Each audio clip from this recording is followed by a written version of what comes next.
Amanda, we're getting close to the end of day 2 of Expo 2021. It's so good to be out with people again. But we're walking around a little bit and noting that certain states have, for various reasons, decided that drone promotion and drone information is something they want to get deeply involved in. And obviously North Carolina, which has a little bit to do with aviation here and there, is staking a claim. Tell us about it. So ultimately in North Carolina, even back in the early days, we have had legislative support for unmanned aerial systems with the establishment of task force, supporting legislation, funding into programs, and most recently we are working towards an alignment of developers, workforce, partners, and also technical assistance to really show that North Carolina can stand above the rest when it comes to competitively attracting the ecosystem within the state.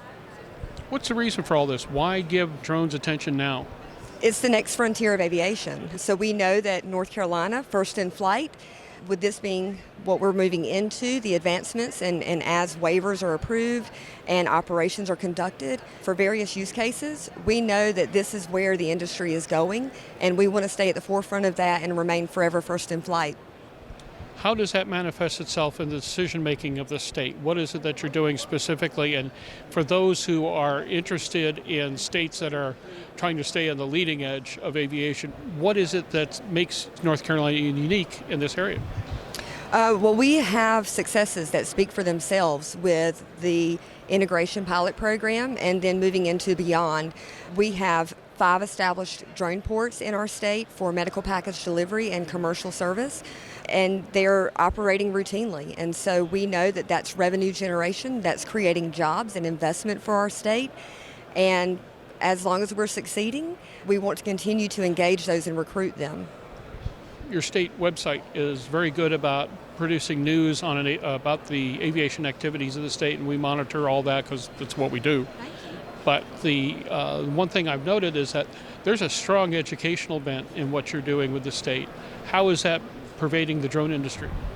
As we can attest here with the partnership in our state pavilion, we have aligned with educational opportunities to help create that skilled workforce.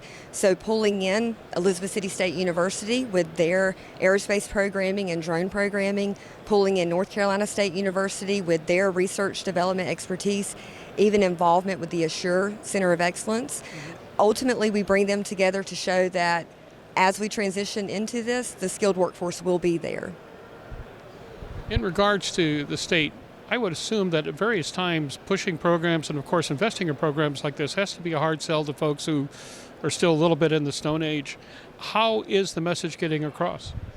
I will say that in North Carolina, we're very fortunate. We have legislative support. We have dedicated funding through our legislators for the UAS program and its integration into the Division of Aviation for the North Carolina Department of Transportation.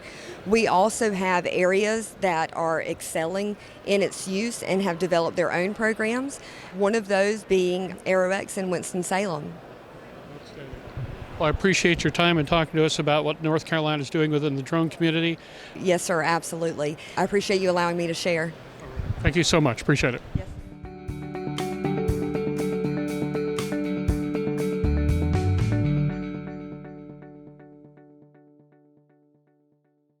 Pilot Communications USA is proud to introduce our latest headsets, the Carbon A1 Active Noise Reduction and the Carbon P1 Passive Headset. Carbon fiber makes our headsets 30% lighter than others, which significantly reduces pilot fatigue. Our BlueLink hand control unit allows you to connect 2 devices at the same time, and the record out capability can send audio to an onboard camera or digital recorder. Get the headset that's so light you may forget you're wearing one at pilot-usa.com.